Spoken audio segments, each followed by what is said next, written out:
Dyer's Daily.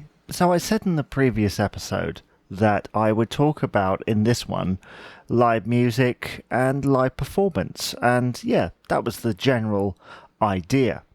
And I want to start by telling you of something I read, and it was the radio presenter Daryl Morris. He tweeted out that there's a place in Manchester that is currently recording live music in the afternoon and then playing it back on the screens and stuff in the evening to an audience, obviously.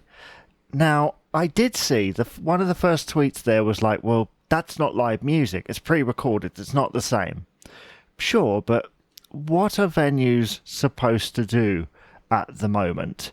And I know that there are many people that have been watching theatre performances on TV, and they know that it's not the same as being there in the audience. I know from going to many gigs and performances that it isn't the same as being in the audience amongst the crowd. However, the crowd is, I believe, one of the problems at the moment. You know, a touring theatre company can probably get tested for COVID-19, stay very much in close proximity and continue to get tested and stuff. But an audience that's laughing and, you know, spluttering and all the other sorts of things becomes problematic.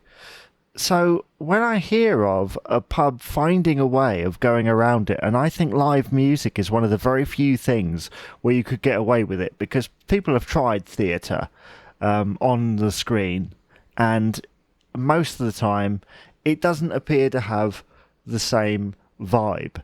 And I hope, as I record this, that an answer for the arts industry is around the corner, because at the moment I really feel for those people that are unable to do what they've trained to do and what they love doing in the arts industry. And that's not just like the people on the stage, that's all the lighting, that's the sound, that's the producers behind the scenes, the directors, even just the little interns that have just come out of university and were hoping for a career in the arts. And sadly, it is on the back burner right now because of what's going on.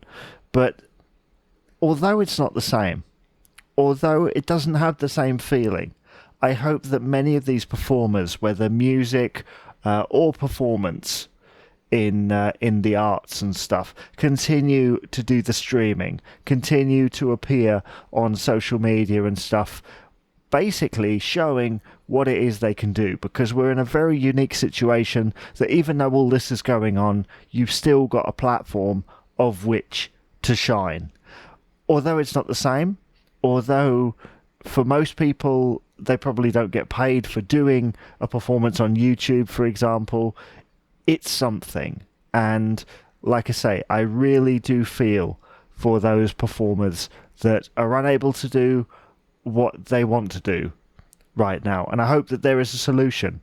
I mean, even me, right? I said at the start of this year that I would get back into performing on the stage again. I used to play guitar. I still do.